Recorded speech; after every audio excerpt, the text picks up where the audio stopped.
What's going on, everybody? My name is Ethan Genders, and today we're going to be talking about the Canon T6i. Let's get right into it. So my experience with the camera started my junior year of high school. I took a photography class and we used a Canon T7i, which is just one step above the T6i, but they're basically kind of the same thing. So I used that camera for junior year and senior year photography and videography classes. And then in 2018, I got this camera, and ever since then I've been using this. So let's talk about it from a photography point of view first.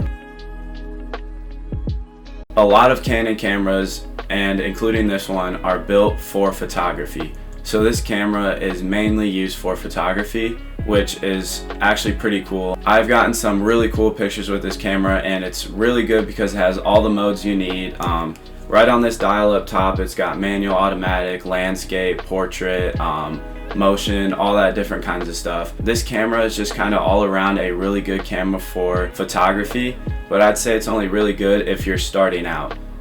If you're pretty deep into photography and know what you're doing, I would go for a better and bigger, kind of more expensive camera, and something that's nicer and can handle photography really well compared to just one that handles it really well, you know? But for people first starting out, this camera is actually really good. It's super easy to learn. It's a great starter camera, and honestly, for me, the only really confusing thing at first was everything that was on the menu. There is a lot of different things inside that menu setting that I was like, whoa, what's all this mean? But once you kind of learn all of it and get to know what it does, it's actually fairly simple to learn. I would highly recommend this to anybody who is first starting out in photography and kind of just getting the feel for it and learning firsthand. You could also do the Canon T7i. That's also a great camera. It's a step above this one, so it's a little bit more expensive, but I'll put the links to the prices in the info below. One of my favorite things about this camera is when you're in manual mode, it has very easy control, and it's very easy to tell what your settings are and what kind of shot you're gonna get before you even take the shot. So now moving on from photography, I'm gonna talk about the videography side of it. So for me, I mainly use it for videography because that's what I like to do, but also I'll use it a lot for photography. Yes, it does take videos, and yes, it does do good with videos, but my biggest struggle with it has just been the weight of it, and it's kind of a bigger camera to be taking videos with. Mainly because it's harder handheld, but also it's good on tripods. It's just kind of more difficult handheld.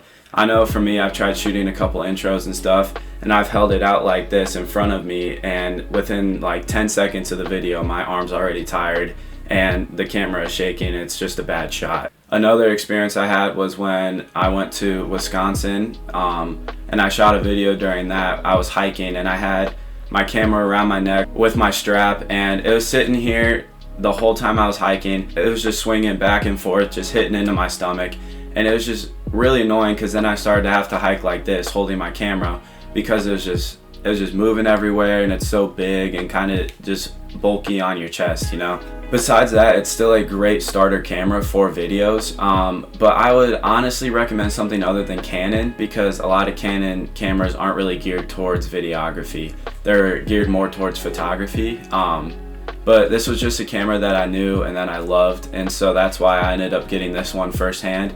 But right now, I would love to upgrade to something different and something that is definitely built for videography, you know?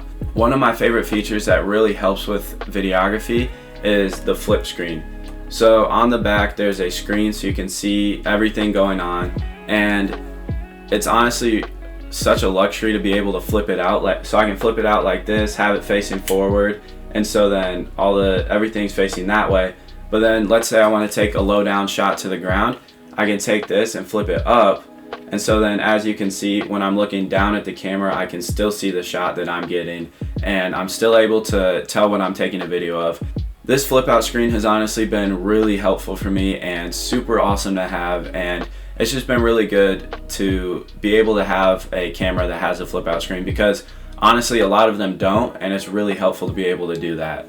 So if you're just starting out with it and want to use it for videography, sure, go right ahead and do it. I've been using it for a couple years to make videos, and I really haven't had any problems with it, except I've learned to not bump the ISO over, I wouldn't even put it over 800, because once you get into that 1600, 3200 mark, then you get a lot of film grain, and so just a lot of unwanted grain within your shot that just kind of kills it and makes it look a little bit unprofessional, you know. And so that's really my only complaint with it, other than it being kind of heavy and bulky.